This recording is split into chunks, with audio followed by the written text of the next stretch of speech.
The views, comments, and opinions of the following program do not necessarily reflect those of Morris Media Studios, MorrisMediaLive.com, or its affiliates. Listener discretion is advised. Yo, welcome back to the Only Hip Hop Show with the Only Hip Hop Squad. You know what it is. This is the lyrical renegade, LaRon Pierce. Talk to me, Sean. Who we got in the building? Okay. Y'all know where I'm at. Well, y'all don't know where I'm at, cause I'm on. Y'all see the jersey? Y'all see the hat? I'm in a whole nother world. Happy birthday to the motherfucking NFL. First off, let me retract. Let's celebrate ourselves first. Welcome back to the Only Hip Hop Show with the Only Hip Hop Squad. I am your humble, your gracious host, Sean August. I'd like to thank our wonderful, sponsor, place of business, Morris Media. Shout out to P-Po, This Long Hair Don't Care. We got an honorable legend in this motherfucker. Glasses Malone. Yeah, that's no introduction needed. Can y'all hear me? And I don't think I got enough words left after I done all this screaming after this phone. Y'all know his resume. He's not here on no rap shit. We're summoning right now G Malone, the professor. G Malone, the instructor. We're not here to talk about no super deep lyrical shit. We want nothing but to pick his mind on this great Sunday. So, Jesus Christ, we want to give you reverence today, and we're going to ask a special blessing from the big homie. We usually started off with a bow of your heads and pray. You dig? So as we reverence the spirit of our creator in, our all-knowing creator in, I'm going to ask our big homie to just give us a word of prayer, man. That was dope, man. P, fix my mic, man. Amen. That's Big P. P, fix your mic, you feel me? You like, official. Something. It's crazy. Sometimes, every time, I never say nothing, but when I walk in here, you feel me? Like, when I walk in here, I done been here a couple times, but every time I see her, it's like everything right about hip hop. It's a relationship. Ain't that crazy? Yeah. But it ain't even about personal. It's just so much history, and I could talk to her. I'm talking to her about the first record companies. Them is the things that make all the struggle in hip hop worth it. You know what I mean? Just to be able to touch somebody you listen to, you know what I mean? That you respect their opinion. I think that's ill. And have valuable feedback. Yeah. It's hard to get a valuable opinion these days. You did far away from the internet. Yeah. You know what I'm saying? Yeah. But don't get away from that prayer, Big G. Nah. All right. Y'all bow y'all heads, man. We gonna get this prayer started and we gonna get started, baby. Thank God for hip hop, man. Right. Amen. Like I don't he I said pray amen. All day, man. That was the quickest prayer in history, man. Nah, it's I thank God all day, you feel me? Amen. And it's like sometimes I think, it's about gratitude. Hip hop, it's here so often that we don't thank God for it. And it's funny, I literally was just talking to P about it, poetess about it, and I was telling her like technology really did us a solid. Technology is a friend of black people. 100. You feel me? Because before that, you had to be proficiently trained in drums to create rhythm. You had to be proficiently trained in piano and guitar to create, harmony and melody.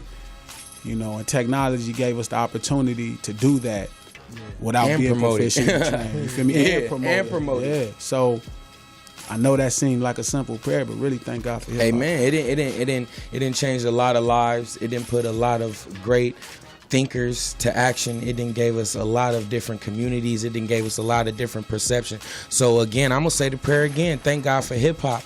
Amen. And as you know, you on the Only Hip Hop Show every Sunday, 6 to 7. We here, Facebook, YouTube, Twitter, Instagram. Make sure you following us. And again, of course, the love of the Only Hip Hop Show. Aisha Nubian will be here as soon as we roll this red carpet thing out. So what we gonna do real quick, I'm gonna stay right there on the internet, man. Yeah. Because you're known to be a legend, but you're also known to be accessible, approachable. You know what I'm saying? I see you contacting people on Twitter, on Instagram, talking back, especially when you release something. Yeah. So I want to talk about that. How do you, being who you are, being the stature of your rap lyricist game, how do you stay approachable and tangible in engagement? Oh, shit. I don't know how you don't.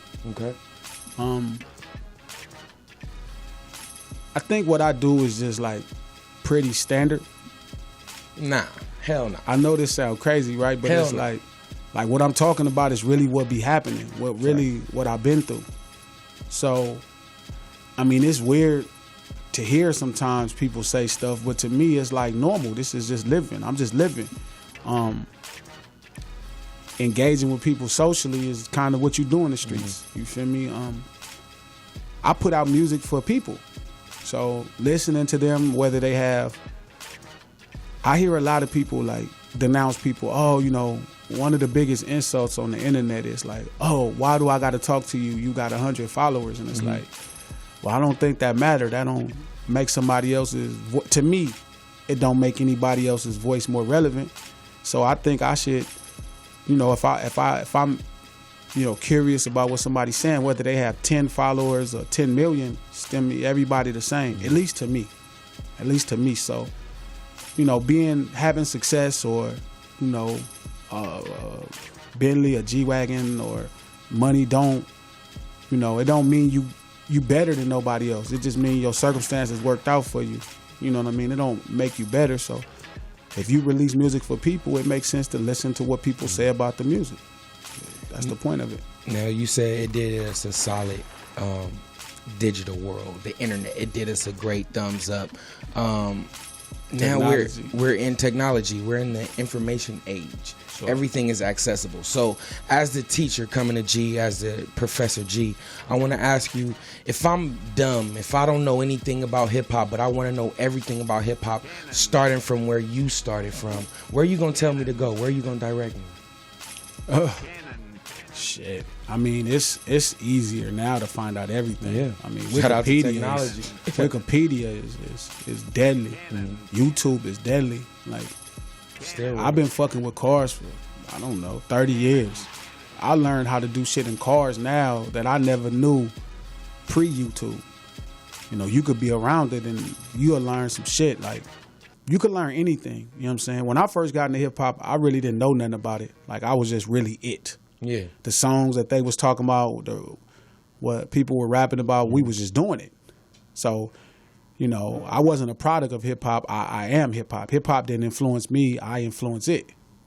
I've never heard that one. Yeah, like, stop playing. I influenced it. You feel me? I didn't listen to Snoop and Dre when the gangbang. I was gangbanging, and Snoop and Dre and them, you know, they was rapping about gangbanging. Like, you know, we was gangbanging. It's a different. Yeah, you are it. Yeah, I was hip hop.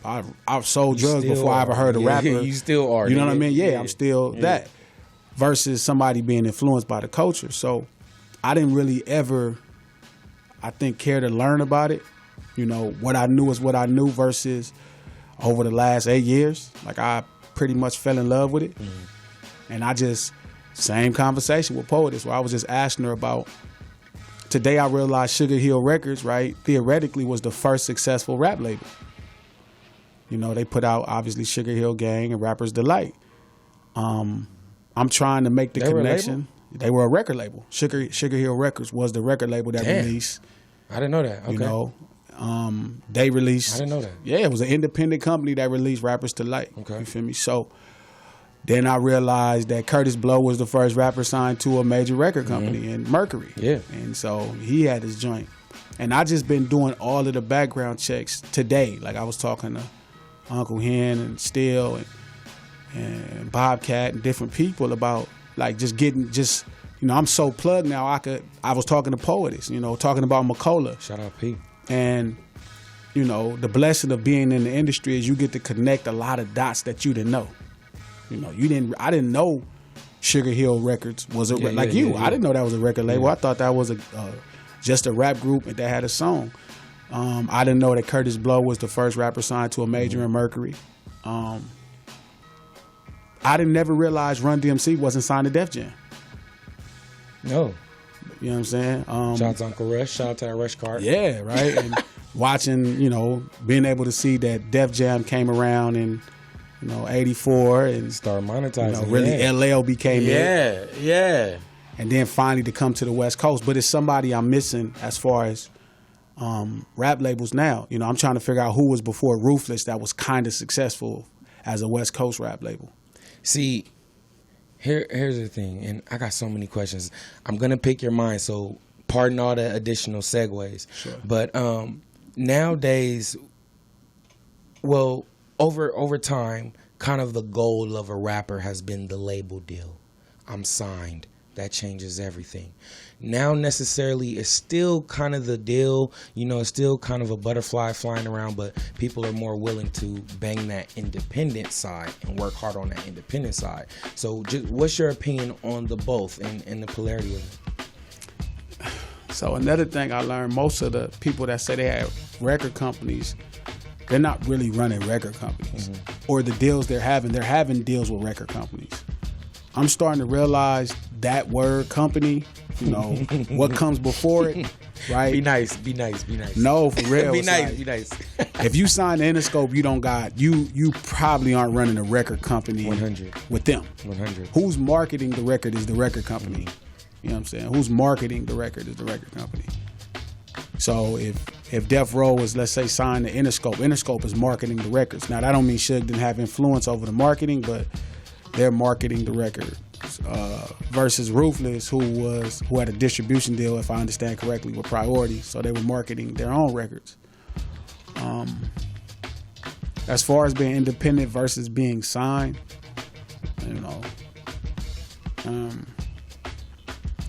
the thing about being with a major record company, you feel me, is they gonna market the records they want to market them.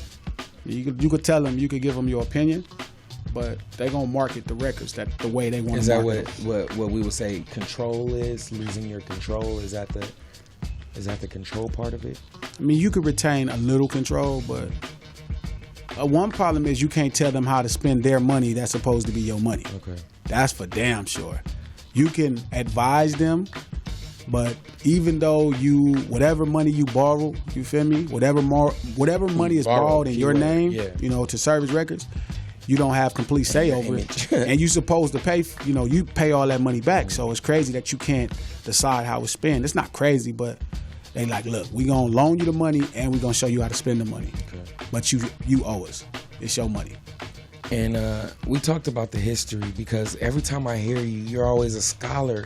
You're a scholar not only in life, but definitely this fucking hip hop shit, man. And I have to go back to school to learn, to connect the dots and really see about the label deal, see about the contracts, And a lot of our artists now may not know. I don't even want to judge them. I got an OG, so I got to be respectful. Sure. I can't be petty as I usually am. But I want to get your opinion before we go to break on today's climate of hip hop. The youngins, do you got to be nice or do you got to be politically correct or can you be a real one? All right. So we got a lot of young niggas running hip hop right now. Sure. And for lack of a better word, people are saying it may or may not lack substance from back in the day. So what's your take on the substance and the artist itself? I mean, I think as people grow up, they just become mainstream. Okay. I think more of the older people become mainstream. So if some young person, if it's a young MC coming up and he rapping and it's an older person saying your shit lacks substance, it's just probably you don't understand. It's no different than when my grandparents were here in NWA. To them, shit, if you listen to the Temptations and then you heard NWA, you'd probably be like, them motherfuckers lack substance. So you just didn't know you became your parents or your grandparents. That's it. Your take in hip hop just don't matter no more. Facts. You're a mainstream nigga, and all the shit you like at this point is probably mainstream shit. I had to come to the conclusion that Juicy by Biggie is a mainstream song. It's definitely. Regulate by Warren G is a mainstream song. Dear Mama by Tupac is a mainstream song. Yes. These are not hip hop songs. Yes, I mean, they started off, but you could probably go in a white middle class American home, and a 36-year-old white mom is probably gonna be able to rap Juicy word for word or Dear Mama word for word. In the average American home. So your concept of hip hop as you get older, that probably don't matter. You know what I mean? Because you ain't really hip hop at this point. You kind of grew up and became a mainstream person, and you fantasizing about how it was when you was younger, just like our parents did for us. Our grandparents did with us. Thank God for hip hop, man. Yeah. Listen, it's football season. My voice is gone.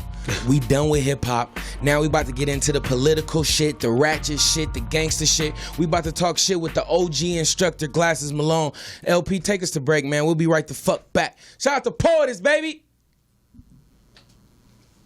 Before we go to a break, I'm about to play a very classic track that I've ever heard from Glasses Malone, and it's actually funny because when I was younger, I was like listening to like Game and 50 Cent at the time when the G Unit, and I didn't know that Glasses was a part of Black Wall Street at the time.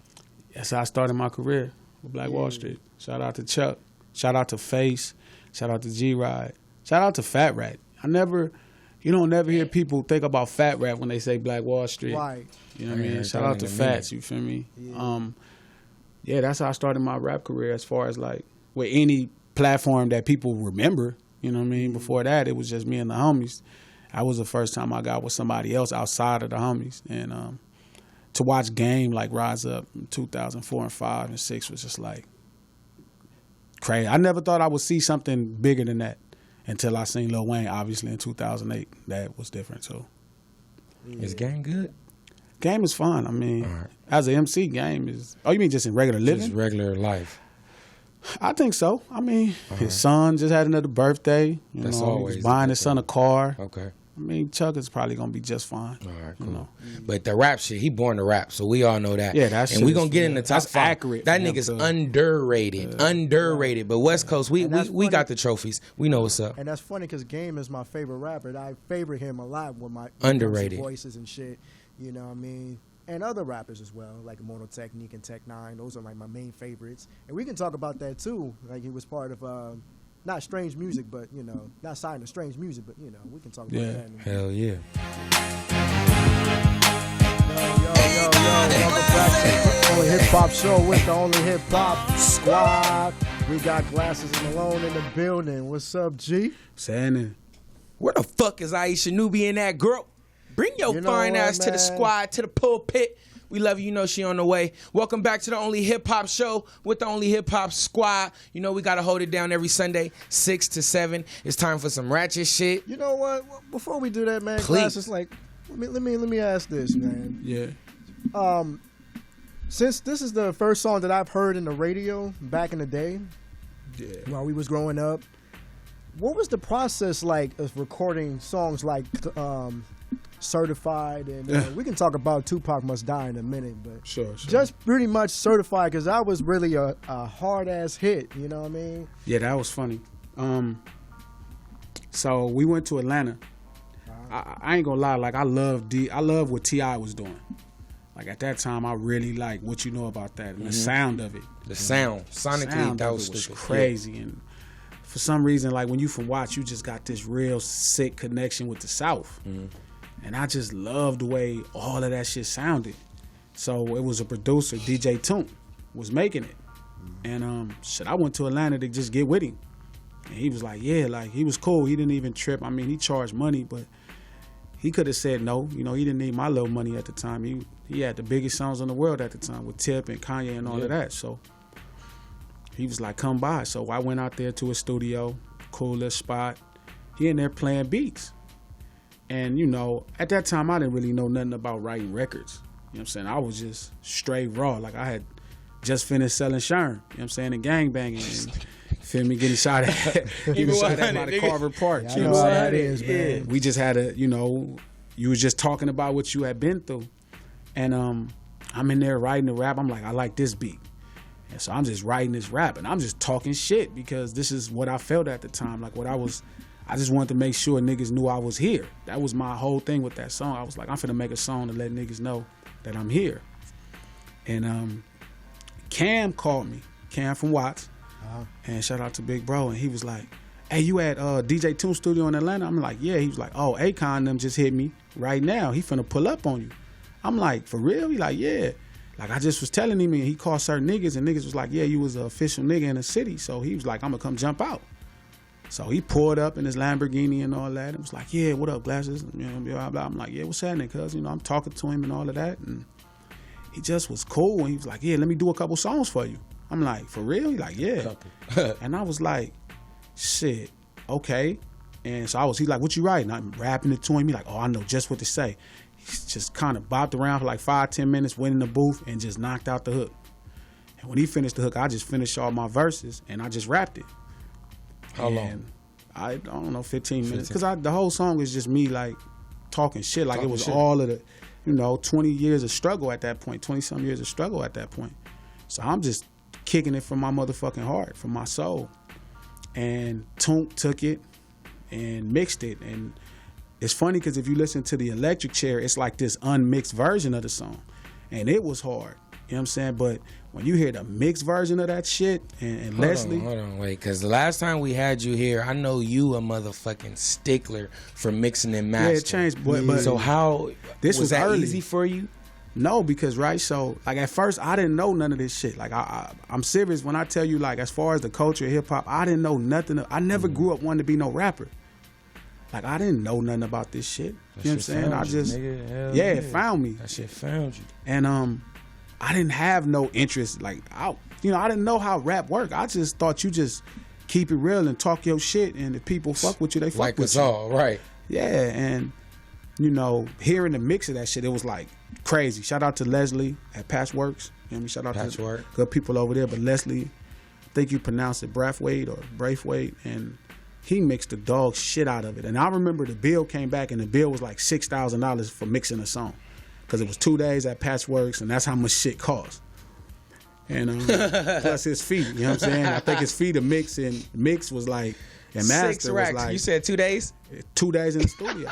Yeah, I think a day at Patchworks was like $2,000 in 2007. I want to stay there. Don't let me forget to ask you about Akon, but I want to say something. In my experience, I've never seen you with a chain. Correct me if I'm wrong. Yeah, like a stupid chain. I've never seen that. No, I don't really. These chains are getting stupid. Yeah, they're getting faker and faker. Hey, what's your opinion? I need to hear your opinion. Come on, bro. It's nothing. I mean, listen, man. If people, you got a whole bunch of people that came from poverty that want to prove they something now. The easiest way to do it is buying some chains. So I'm trying to spend my time be something. Like, I ain't trying to prove to nobody. So you ain't never wanted to just go drop 50 bands? Never. Not on no fucking jury. 20 bands? Never in life. Right. So it make more sense than be in my pocket. Hey G, yo, I just got signed, man. They gave me 100 racks up front. I got it right here, cash. Tell me what to do with it. Go spend it with Mustard. That's one beat, one chain. Hey, Mustard, you the GOAT, my nigga. Spend it with Mustard. Yeah. Spend it with Mustard. That's gonna get you. If you're an artist and you're a rapper and you from LA or you from Watts or you from California, you got 100 racks. Go work out a deal with Mustard and give it all to him. Give it all to him. And rap your ass off. Go take all them songs to that label. Go loco. Go spend that money with Mustard. You feel me? That's what I would tell you. So let me ask you this. Going back to the previous statement, Akon, outside of the waves, my nigga's pretty smooth. My nigga, he got his own currency. He got the 5 labels. He got the damn electricity. He got the water. He got the music. So did you know he was who he was when you met him? That motherfucker got a glow, man. Got a glow like different. Like the nigga from The Last Dragon. When you got that glow, it's different. You feel me? Akon is like that, man. He just good things gonna happen for him. You know what I mean? Like he's just a wonderful motherfucking dude, man. Just a good nigga. So and he spoke about doing things genuinely and not looking for the thank yous. You know, dog. He didn't charge me nothing. Never in life has he ever said, "Gee, give me this." Never in life. It's weird to me because I wish I made millions of dollars so I just could go buy him a car. You feel me? Like, let me go buy you the best Lamborghini, the best Bugatti, just because he that type of nigga that deserve it. You know what I'm saying? Like, he one of them type niggas. That's big to me. That's something I take very personal, just doing something from my heart. And I want to kind of segue to you and some personal shit. Rest in peace, of course, to Nipsey. Love the living while they're here, and I want to pick your mind on your entrepreneurship. What are you doing that people may not know? What do you have going on, growing? What have you already accomplished in maybe the business world, the entrepreneurial world that you could share with us? I'm not really. That's more NH. You feel me? Got you. I'm not. Got you. I'm in this music shit, this storytelling shit, like 100%. Because that's what you do. Yeah, it's like livelihood. Nip is like, Nip is just like a savvy nigga in general. Facts. And I can't talk about him in the past tense, so if it comes current, that's just what it is, because a lot of the stuff about marketing is influenced by him. So, but for me, like, I'm in this shit. Like, I'm in this shit I'm not trying to, do nothing else. Like, I'm gonna do some other things that got something to do with this. I'm in this shit for the long haul. I'm in this shit for the win.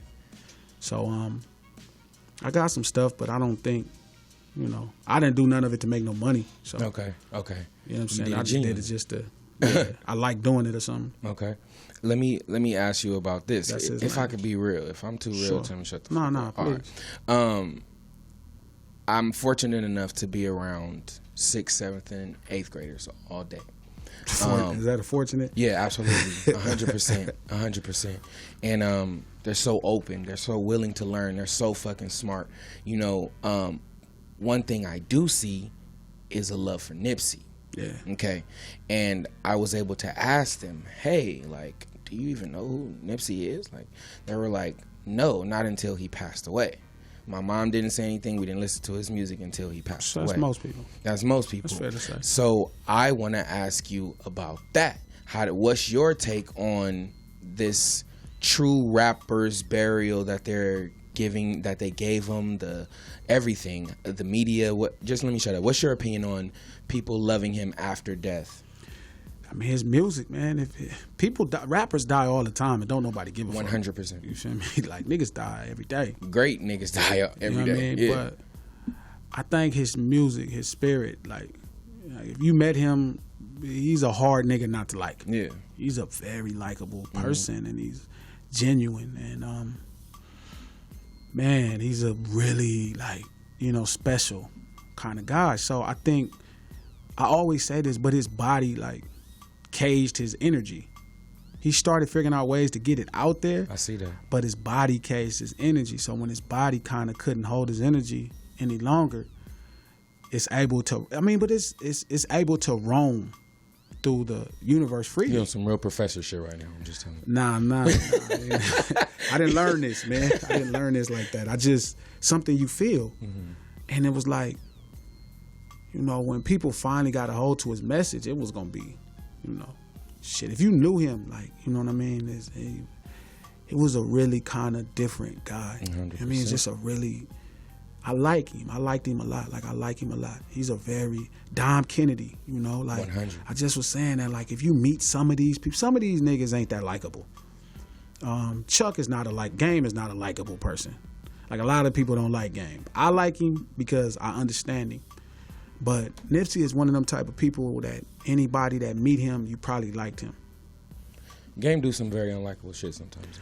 Well, Chuck is a really good dude too. He's an underratedly good dude. He do some shit, like all human beings do, and sometimes he go weird, but I think he doesn't water himself down for people to like him. I like and that. I think that's what makes that's one of the coolest things about him. Like, I could fuck with that. And a nigga rap. Genuinely, he's like a real student. You feel me? A student, nigga. He's tones, a real student. everything. Yeah, he could do anything. Metaphors, words, and that's exactly. See, the segues is flowing. You feel me? Nah, just as long as you be honest, man. When you talk to people, like, Chuck might cuss me out and be like, "Oh, nigga, you said I ain't likable," but I think he knows it. He knows. You feel me? But he has to know. Yeah, but we have to know. We know assholes know we're assholes. But him. we're assholes with intentions. And that's him. And he's not. Like I said, at times he does.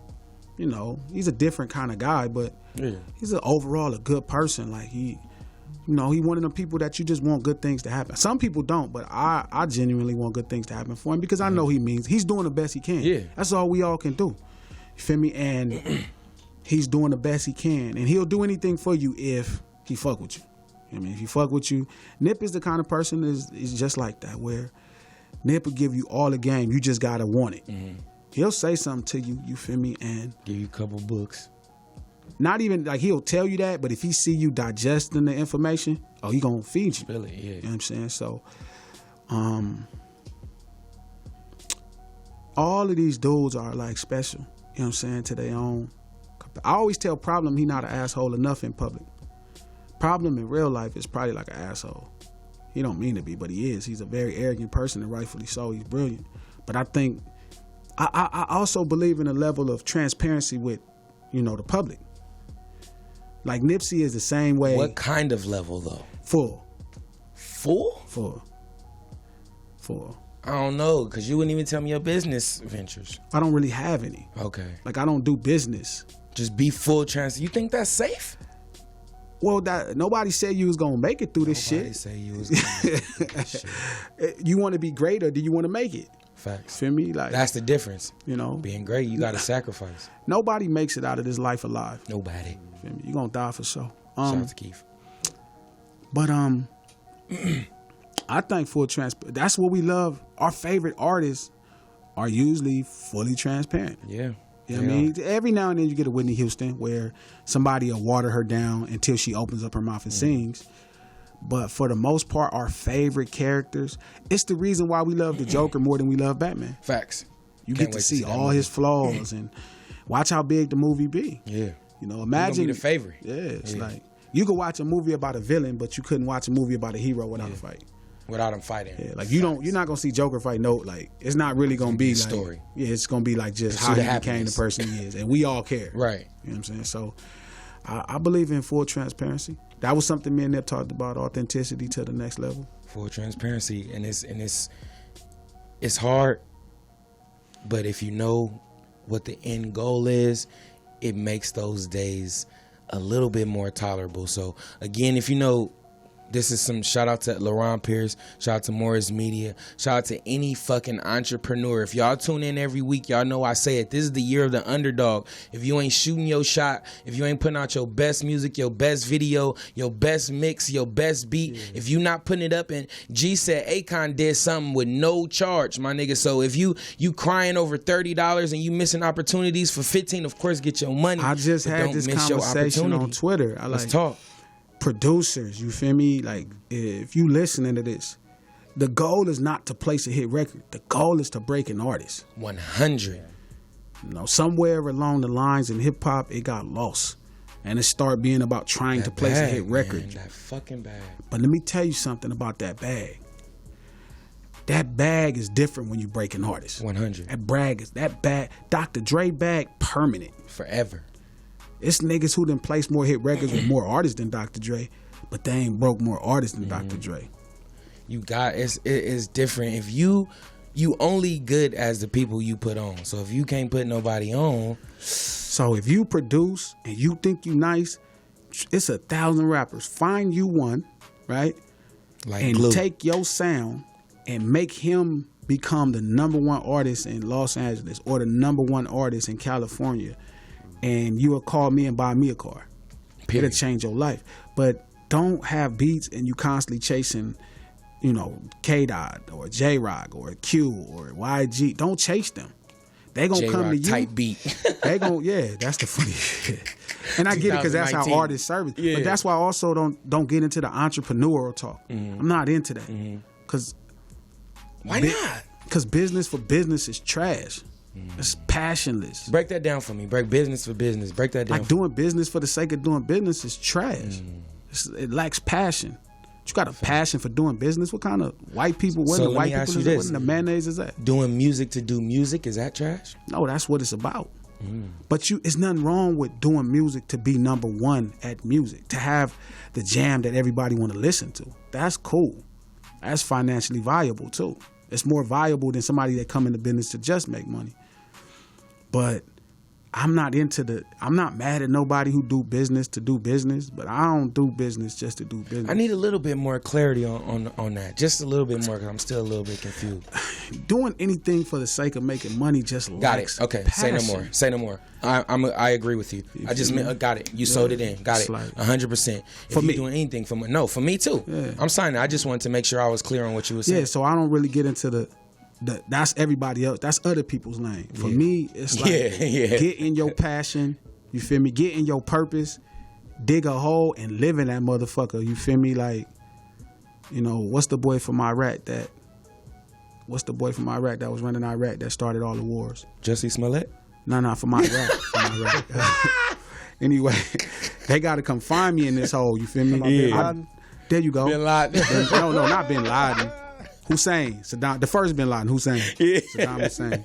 Feel me? So Like, dig a hole in your passion, feel me? Bury yourself in that motherfucker and go. You know what I mean? If you believe in it. And 10 beats a day.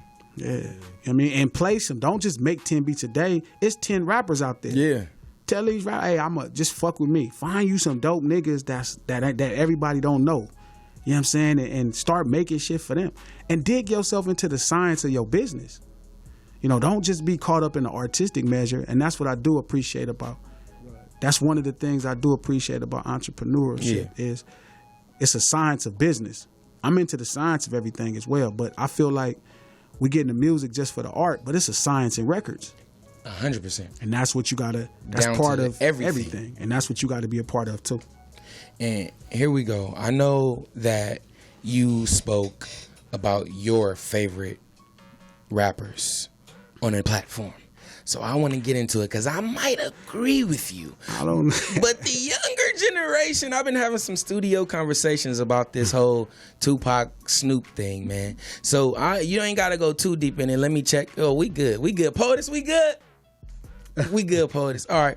So I need you to go into it. So for the people who don't know, and you said something, I don't want to be petty, but you said, all right, so after death, a lot of people get a lot of glory. That's why I don't put people that died in my list. Yeah, there's a lot of confusion that comes along with death. So I want you to just chime in on your facts about Tupac and Snoop Dogg and who was bigger and better. And I don't even know where. why is this even a conversation. It has to be. You started a fire, bro. I don't understand how is that a fire. These is two of the goats in top, not only rap, but we consider Pac West Coast too. These is two pinnacles you just put like boop boop. Truth matters, bro. So it's simple that Snoop was bigger until Pac came to Death Row. That's not a shame against Pac. Like I don't understand how facts can become pissing shameful people things. Off, G, a little bit. Who? You like pissing people off, G. No, I just don't care, right? More than anything, I just don't care. I'm here for it, yeah. I just don't care if people are mad, but I really don't see Snoop came out and sold 5 million records. And the next year after that, right? The next year after that, he put out a soundtrack to one of the songs from the album and then sold 3 million of that. And then the following year, his group came out and sold as many as Tupac did that year. Sold more in the first week. Like, this is how big Snoop is. That's not a shot towards Pac. Like, that's not disrespectful towards Tupac. That's just a fact. You know, facts ain't it's frowned upon sometimes, though. I know, and that's why I gotta just be okay with people not liking the truth. I don't wanna. I just don't mind. Fuck it. I mean, somebody gotta tell them. You know what I mean? Like, somebody got to tell them. You have been telling the truth. You have been storytelling. You have been doing your shit for a while, and that's why we had to ask you on the pulpit, because we feel like that truth is necessary. True. You know, and we want to blow it up and expand on it as much as we can. You know, so we've been talking about it here for a few weeks, so that's why it was just an honor to have you here. Nah, it's all love. Yeah, and I wanna keep going on it. West Coast. You said something about West Coast sound. That's kind of hard to explain to a producer. So how would you describe the West Coast sound? Is Kendrick West Coast sound? It's kind of weird because it's like, right, I think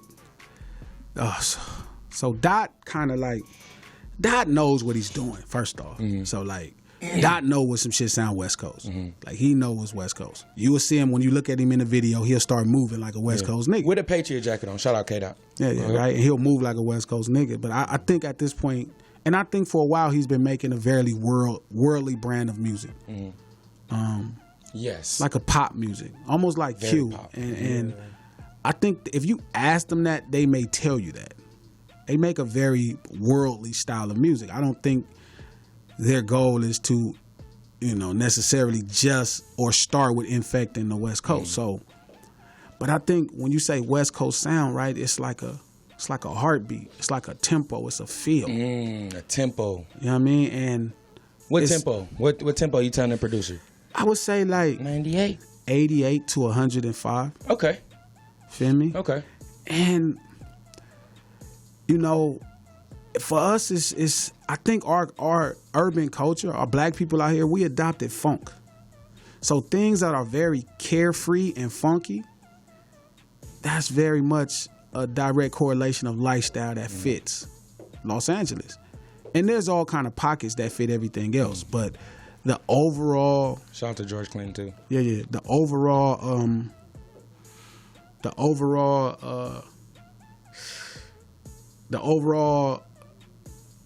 pace is very funky. Of LA With the lifestyle. tempo, the sonics of it, the synths of it, Move it. the kicks. Yeah, Okay. all that, you feel me? And you know, it's a weird thing. It's kind of hard to just say what's West Coast. You just feel it. Yeah. It's a way you can move. Let me get on some personal shit. Yeah. All right, let's get on some personal shit because on here we do Fresh Off Mind 5, where we have our guests on the pulpit and we say what's the top 5 rappers that come to your mind. Almost 80%, 90% of the time you hear J. Cole and K-Dot. I have an issue with that. In the top 5, personally, K-Dot, because I feel a few reasons. One, I don't always understand him clearly what he's saying, and I feel like maybe he's not as hip-hop as we like to claim it, and people like to give me a lot of hell for that, and I know that's your man's. So I want to ask you K-Dot, about is that. K-Dot not as hip hop, you said? Yeah. Oof. Is he top 5 worldly, not in your personal, but All time? all time? It's kind of too short for me to say that. It's too short. He had to get experience. That's like 10 off years top. Or something like that. I think right now it's probably like year 10 for him as far as it's not fair. Like if you ask somebody younger, right, they've been only listening to hip hop for 14 years, so K-Dot makes is up the one. 10 years of their hip hop. Not discrediting shit about K-Dot at all. It's like if somebody talk about basketball with you, like when you said is LeBron the king, I'm like, well, if you just start watching basketball recently, then sure, you would think LeBron James is everything. If you've been watching basketball since the 80s, you done seen some shit. And you got more things to compare it to. You got people who won more. You got people who've dominated the game as much. You know, so you got a bigger pool to pull from. You cold with these words, I'm saying, man. You cold. No, all speaking right? the truth. He know how to use these words. Go ahead. I'm just saying, like, so is K-Dot top 5 all time for me? I've heard too much rap music. I don't think K-Dot would put K-Dot in his top 5, Facts. because he's heard too much hip hop. But I mean, he's making a strong case. Drake is, J. Cole. They making their case. They making a case. They got another 10 years left. 10 years. You got about 10 years to try to prove it, because I was just saying this, like, you got a Snoop Dogg, right, who just been unbelievable. You know what I'm saying? For almost, And his new album is hard. I can't lie. He's almost 30 years. You feel me? Cannot lie. It's almost 30 years. You got Jay-Z, who first album went gold. Facts. And then 21 years later, he put out an album that went platinum. I don't know. You got a lot of shit to pull from. You feel me? So can I put K-Dot above Hove? Never. Maybe. I don't know. Personally, you can, of course. Personally, K-Dot is my little nigga, so I'd put him above. Exactly. Yeah, if he ain't ever played a game of basketball, I'd be like, he better than Michael Jordan. But if I'm really like looking at stats and shit. So you do got an issue with LeBron? No, I Never mind, I'm don't. just No. Everybody think I do. Yeah. Just a little bit. It's like, where would K-Dot fall for me? All-time hip-hop today, right now? Maybe top 20, Easy. 25. Easy. Somewhere right there. Easy. I give him 19. Yeah, he's somewhere in there because, I mean, it's been 10 years. So you immediately go into a very small space of rappers once you've been good for 10 years. Segue. Fresh Off Mind 5, G Malone style. Professor G Malone, Fresh Off 5 right now. If he give me issues, man, I gotta leave, all right? Because this is the big homie. Fresh Off Mind 5 right now, G, let's go. Mind 5 what? Fresh Off Mind rappers right now. Dog, Easy. Hove, Easy. M, Easy. Come on, man. Ye, Okay. Ye, fifth one. Don't be modest, bro. Come on. I'm not being modest. I won't ever be modest. Okay. Ye, 5 off mine. Tune, Lil Wayne. I don't even, what's funny is I'm like a you Juvenile like pasta, fan. my nigga? Nah, I'm really like a Juvenile fan, but you can't deny Tune? niggas. Yeah, for me, but Okay. you can't ignore stats. Can't ignore him. That nigga Tune stats is unfucking believable. Hove tune, go. Hove to Hove. Yeah, it's not fair because Hove been like that. He represented my life. It's more of a personal connection right off the rip. And you said you were selling what, Sherm? Yeah, you got somebody talking about selling drugs. I was selling rocks when Hove came out, so you know that. That was soundtrack. I was like, yeah, what? that was soundtrack. Yeah, we getting off. I need to know personally. This is just a personal question. As an artist, we may not always get our point across, you know, and I've also heard that we're not supposed to say our point. We're supposed to just leave it to the audience.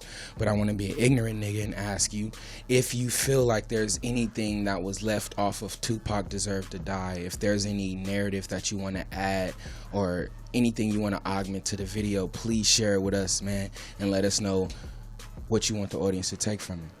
As far as Tupac Must Die, I mean... Tupac Must Die. Is it deserves or must? Because I hear Must. people saying both. Must, right? Yeah. Tupac Must Die. Yeah, like Romeo Must Die. So many people were so mad at the title, but it was so poppy mainstream to me. I like It's like, clever as fuck. I was like, that's nice when you said that. Romeo Must Die. Nigga. Yeah. John Tucker Must Die is actually what I was thinking of. Facts. That's the funny part. But I don't think really it was nothing left off of it. It was kind of a simple concept, and you know, people imagination, let them run. Like, let it run. Let them feel how they feel. And that's what good hip-hop's supposed to do. You're supposed to feel something. Good art in general. Good art. So, you know, if it ain't clear enough at this point, I ain't going to keep trying to What if I clarify. only feel the 808 In the song? in the song? In not your song, but in a song. If I only feel the 808. You probably was born after 98. Facts. Facts. Hey, should we take one last break? Yeah, we really about to, you know what I mean. Go ahead. Well, let me just give you your roses while you can smell them, my brother. I reverence you. I honor you. Thank you, feel brother. me, for I the take past it. work Don't that even you trip. did. You ain't got to give me All right. mine. I'm like taking everything. Sniff them roses, nigga. No, I'm taking. I've been taking it forever. I'm not for the. Yeah, I'm not with people giving me my flower. I'm taking everything from everybody. Facts. This is Snatching where I'm them at. motherfuckers. Yeah, fuck it. And they $5 on the corner of Crenshaw Farms. Go ahead, LP. Take us out of here, baby. Man? Hold on, man. Let me turn this music down real quick, man. Wait a minute, it's over? The show's over? Yeah. We at least got 30 more minutes. Nah. See, I'm you not gonna gotta end it call like the this. P. You gotta call the P. We got 30 more minutes. Where P at? I wish we had 30 minutes, but I mean, we got 5 minutes. We'll slip like 6 All right, let's go to a quick break. Let's go to a quick break, and we'll be right the fuck back. Let's see what Poetis is talking about. No.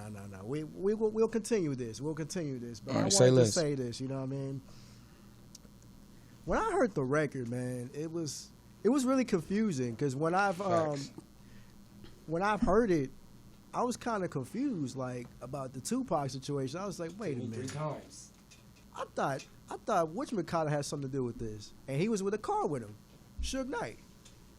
But nobody really, and I'm glad that Glasses took the initiative to put that story out because in the song because nobody's really talking about that At all. and what made me like wonder like did really Tupac really deserve that?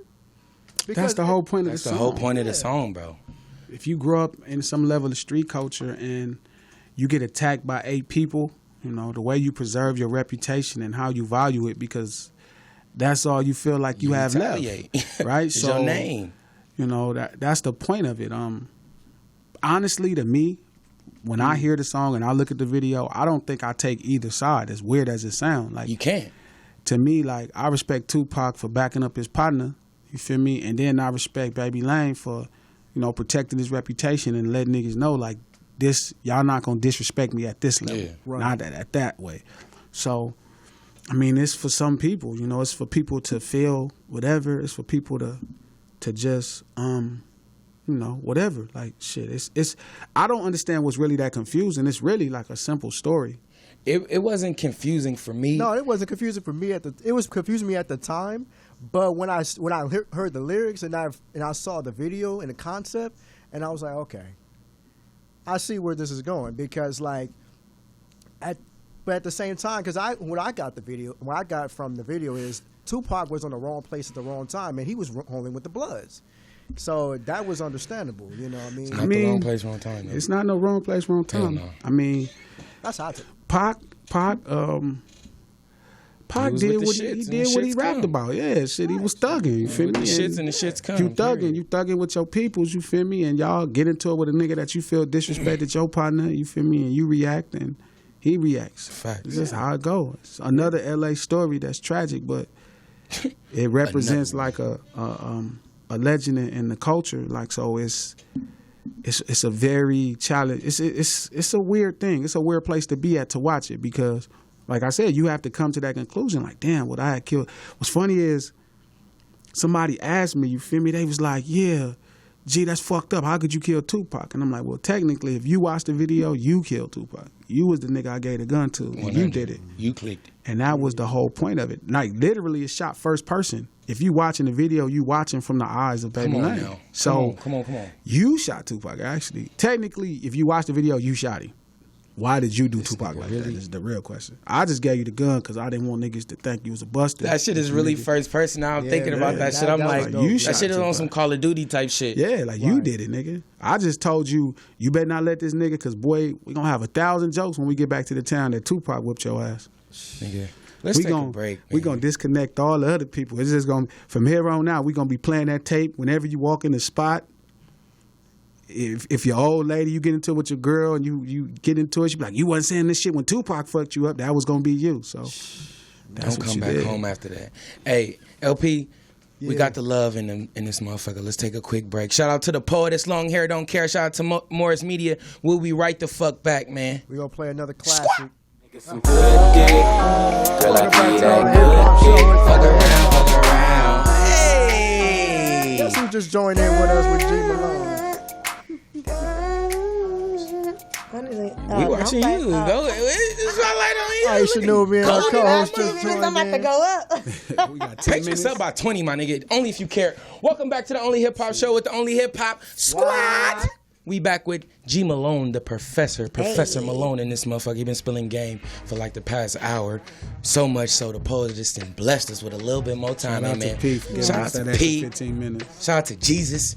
We had my nigga G say a little quick prayer. Can you say a prayer one more time? Man, hip hop, man. Thank you, God, for this hip hop thing. Amen. Amen. That's how it is. I think that what it's should all be about, our right? prayer from here on out. But if you don't know, we got the love of the Only Hip Hop Show. Aisha Nubian. Hey, what it do, y'all? Okay, so sorry for my tardiness. Y'all know this is not like me. It's a girl thing. One thing, no, it's not. One thing that I want to say is, it's football season. Us ladies are not about to put up with y'all shenanigans. Like watching the game while we're broadcasting, that's out. So I just wanted to come up in here and, do my lady thing, talk my little crap. I was holding it down. Could you tell I was watching the game, G? Nah, I don't even. Let's go! No, that's to see a man. If I was here, I would have been like, looking That at him is a crazy. woman. She be like, you not even paying me no Right, attention. you know I would be. Hey, fellas, Think eat I the wore this box nice outfit for around nothing? 9:30. The games come on at 10. Eat the box at 9:30, and you'll have breakfast and all that. It's a secret to watching football. Somebody said something to me on my live, and I hate to bring it up, but they asked me, Glasses, why do you think it's time to speak on it now? Like, why speak on Tupac now? And it's like, well, they made a film about it last year. These people making documentaries every year. It's like, this is a permanent conversation. Yeah. Right. It's not really speaking on it. Just, you ain't gonna hit LT Hutton and ask him why did he make the movie 22 years later. Why the fuck is you asking me why did I make my video 23 years later? It's not about the time. It's just the concept of gangs. It's the mentality of where we at as a culture in these places.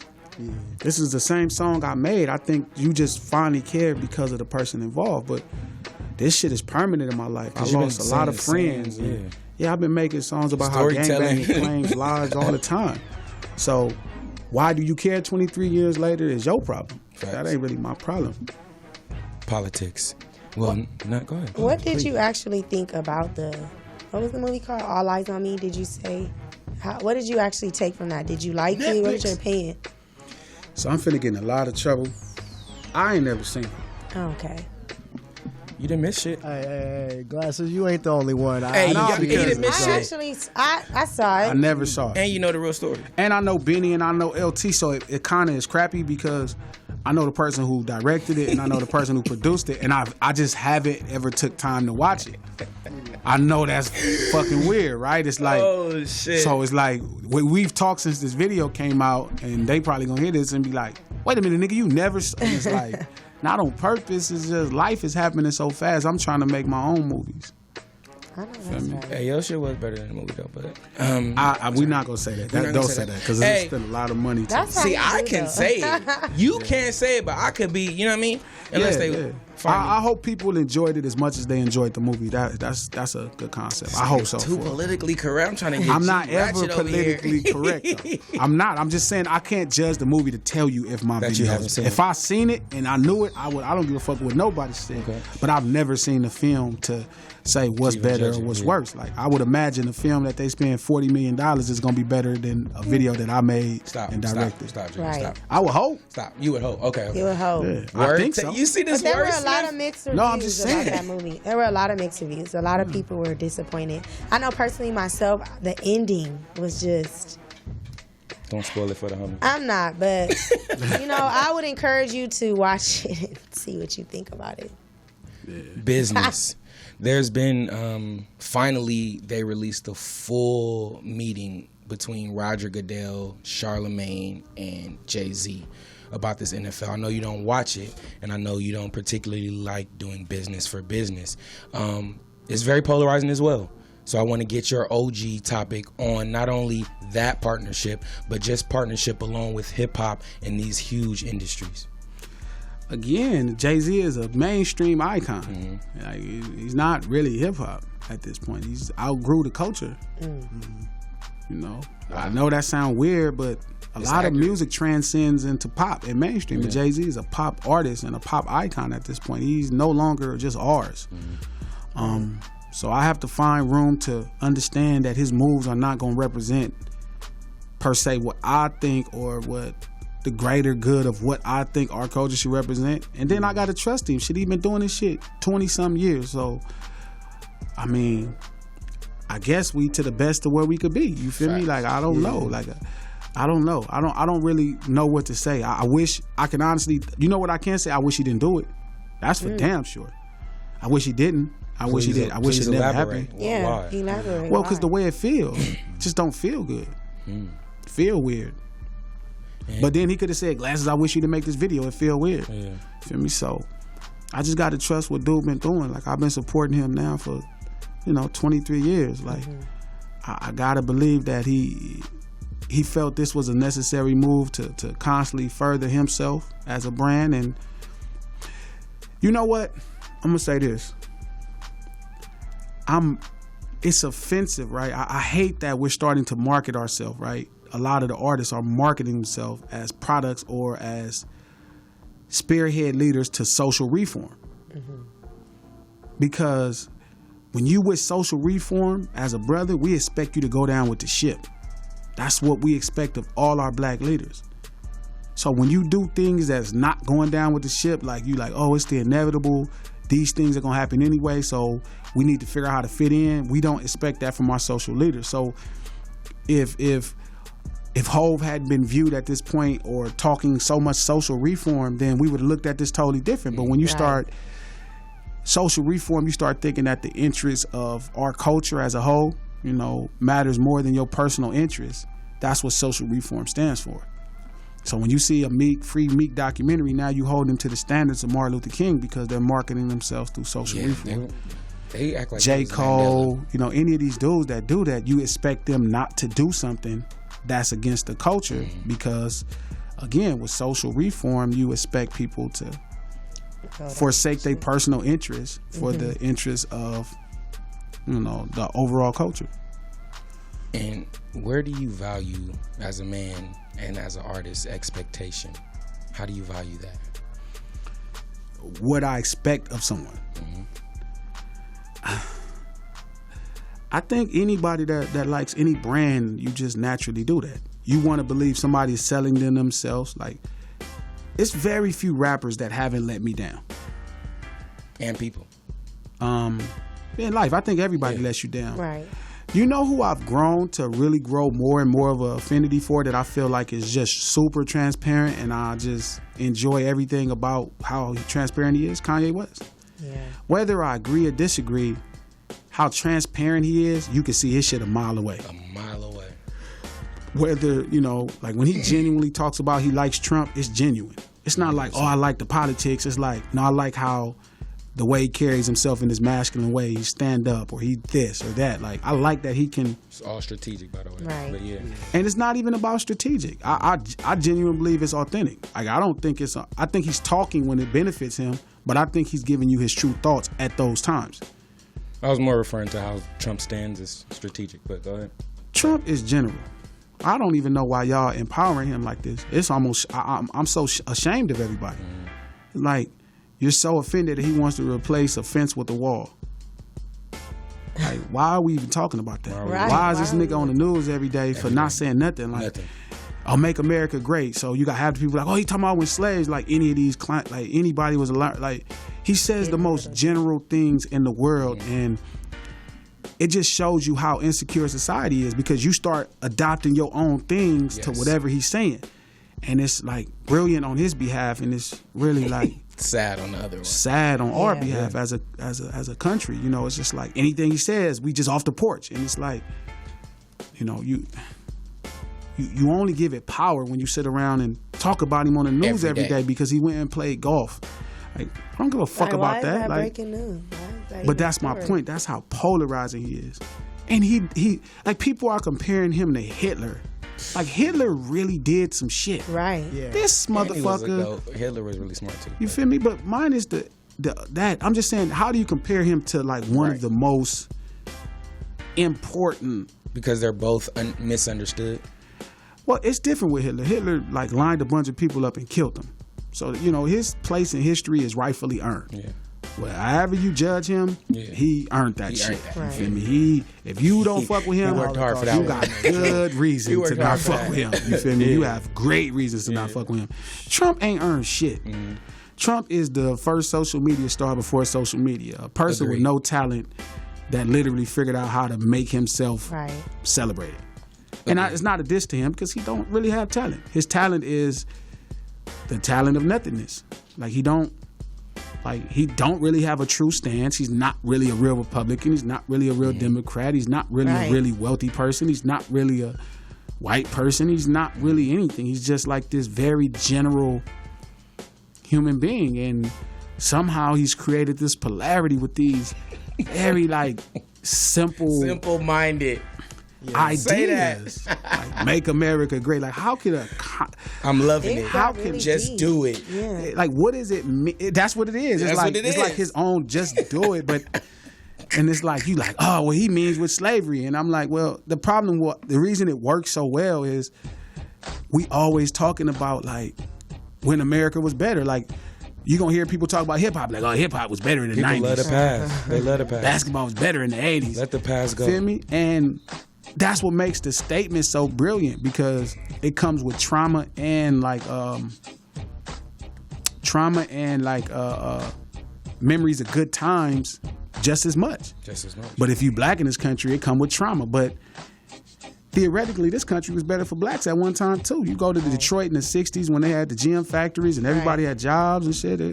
That could be your Make America Great Again. Right. You feel me? So, or it could just be yesterday. If you had a good day yesterday, it could just be that. And that's what I respect. People be like, oh, you like Trump? I'm like, no, I just think he's real slick. I appreciate how masculine he is and how slick he is. Bro, it's slick. Slick as hell. It's unbelievable. Like, absolutely. Are you serious? Like, Make America Great? That got the world in the upraise? Slick as you getting us to slide an extra 15 minutes on this show. Yeah. I think we didn't hit a all new high, man. Thank y'all for tuning in. Hey. Only hip hop show every Sunday, man. We got, of course, the love. Hey, y'all. Got Professor G in this motherfucker. Was it cool? Did we miss anything? I mean, we did everything we could. All right, we got it. LP, what's up, baby? Man, we got 5 minutes. I mean, just POTUS just say we got 5 minutes. Oh shit, I think we good. We covered it all. We good. Yeah, we good. We can use these 5 minutes though. Fuck it. Talk to me. The floor is yours. Talk to me. You a guest host. You not a guest. You a guest host. I'm just a guest. No, you a guest host, actually. And I was tardy. You filled in for me. Nah, that's why it's up to you to go ahead and make these 5 minutes. It's a fan. You go. Put in your word. What it do, Nubian? Talk to me. Where's you Okay, coming from? I mean, just putting me on the spot like that, that's cool. Where are you coming from? What? Oh, no, I have a few engagements after this, so I try to... Trying to get engaged, all right. Oh, come on. Not now, y'all. So It's we Ratchet pushed it to Sunday. 5 minutes. Nah, Right, that's what you about to do That's with what he gonna this do with 5 the 5 minutes. minutes. Just kick your game for I'm this done. last 5 minutes. I'm done. No, you should go ahead and land the plane. What I do want to talk about is David Chappelle. Were you fortunate enough to watch that stand up? No. It's funny as I really Problem and DJ Head told me like it was special and they was like going crazy. I'm like, man, y'all, it's definitely top 5 stand-ups. Probably top special. 3. Like it's only gonna be a handful of it ain't gonna be a handful of stand-ups. I could only think of Raw. Personally, I didn't see all the Richard Pryor stuff, but Raw is probably the only stand-up I ever seen better. That was one of the realest things I've ever heard one of a comedian say so confidently, and not giving a fuck. And that shit kind of reminded me of you. Oh, it's my You know what I'm energy. saying? It's- So What did he that's say? What? he talked about everything. Yeah. Homosexuality. He just didn't give no entertainment fucks. industry. He just didn't everything give no they told fucks. him not to do. He just said did what he it. wanted That to do. shit. Oh, That's right wow. up my alley, though. I just was saying that, like, our energy is so similar at this point. Like, it's like whatever. I'm gonna do what I want to do. You feel me? Like, I know what my intentions are. I'm not trying to make you feel good. I'm just gonna do my job. And if my job makes you sad, okay. Feel me? Sometimes it do. It should. You know, one thing, It's brilliant, though. this is a little off topic, but one story that I saw last week was the fact that Nicki Minaj was retiring. Did you guys talk about that? No. What y'all think about that? Do you think that this is just strategic, especially considering that her sales are not, or her, I guess, popularity is not doing as well since Cardi B has been on the scenes? What do you thought? It was a strategy. It failed because nobody talking about it. I mean, Nicki is just shit. I mean, it's hard for. Has a rapper ever retired and like stayed retired if they announced it? I don't think that's every man. Joe Budden. Jay-Z? And he's never rapped again. Joey. That's about it. Yeah, so. Maybe she got another plan. Maybe she want to take up acting. She wasn't a bad actress from what Her I seen. podcast is doing good. Cream Radio. Yeah, maybe that's what she gonna do. She's talented, so she'll be fine. Those who can do teach. Okay, well, I think she said retiring for her love life or career. She wanted to actually have a family after the career, which I think is good because we want depth from our artists. So maybe if she does come out of retirement, she'll have something else to say than these bitches are my sons and things like that. When was the last time you listened, like actually went to your phone and played a Nicki Minaj song? It's been a while. What about Cardi? I mean, like yesterday, because she's all over the radio, so all of the features that she do, I think it's kind of inevitable for you to pick a song or not have something in your playlist with her featured. Do you guys listen to Cardi B? No. I mean, I've heard her songs. I like the song. I like it. I think I like the press song a little bit. I mean, I'm not into like you. I'm not necessarily into. I don't know. You got to be really good for me to like. Yeah, who are some of your I'm top not female impressed artists? at all. Top female, the Brat. I love the Brat. Eve. Oh, I've heard that's some not my Eve question. songs. Sorry. Lil Kim was hard. Facts.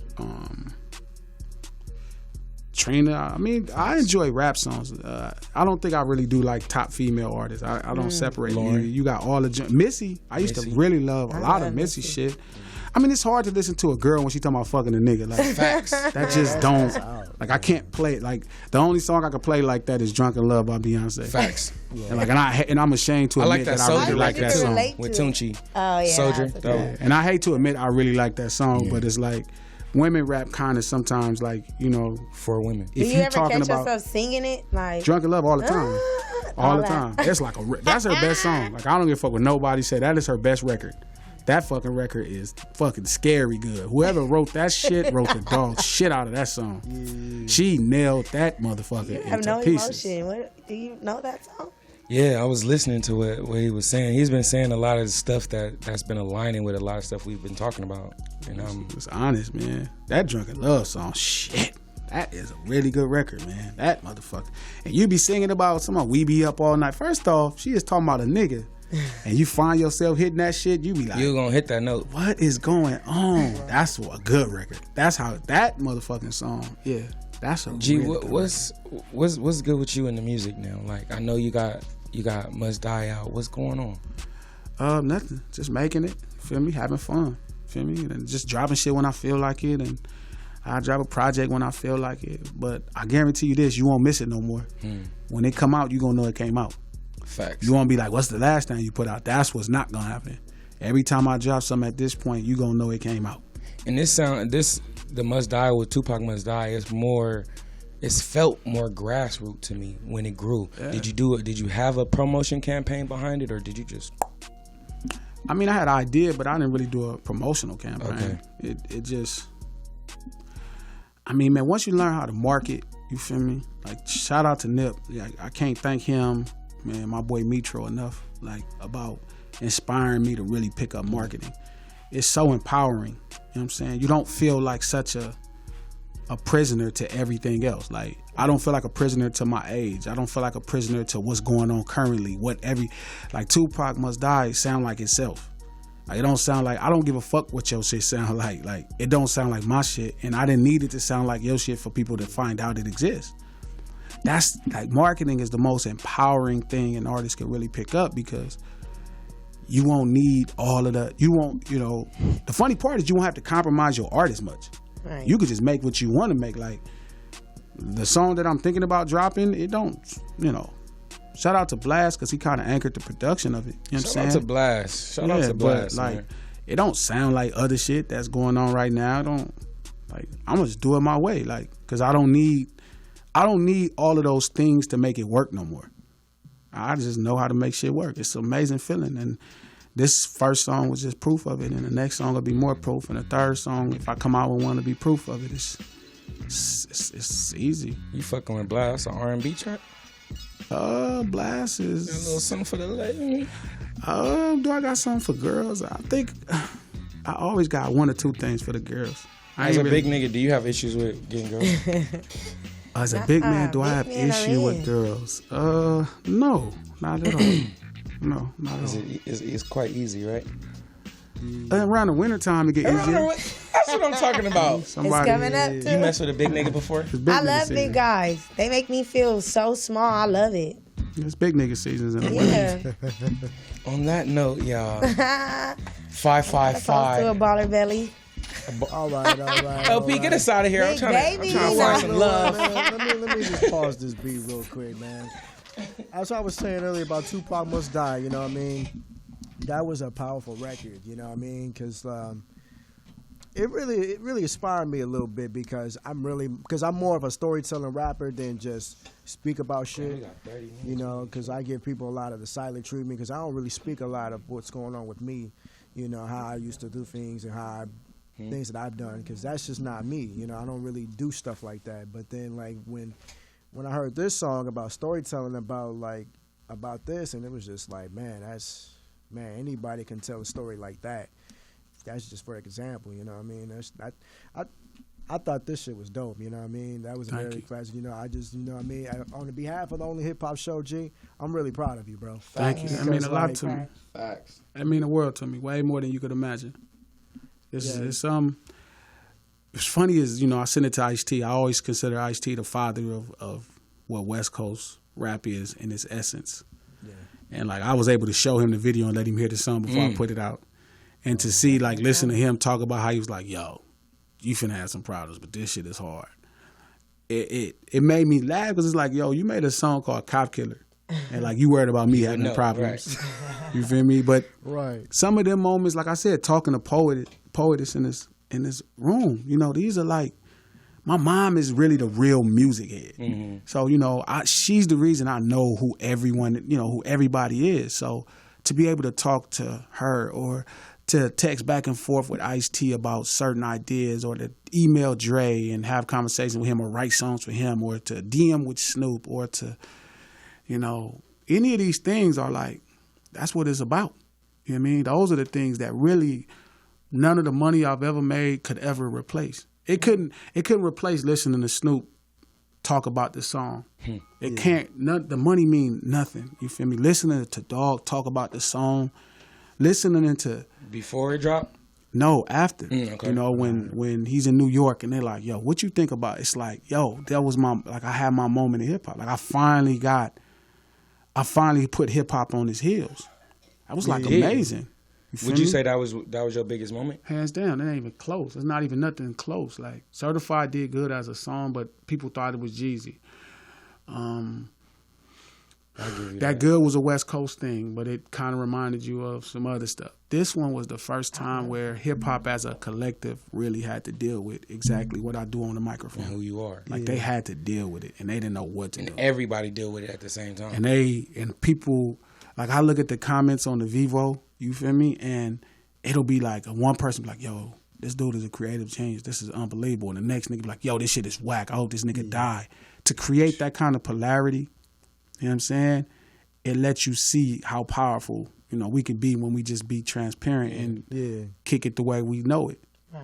It felt viral. It was viral, but it didn't feel viral. Yeah. All right, y'all. We about to get up out of here. Shout out to Glasses Malone for stopping by. You know what I mean? Shout out to everybody. We about to get up out of here. Stay tuned for next week. Peace.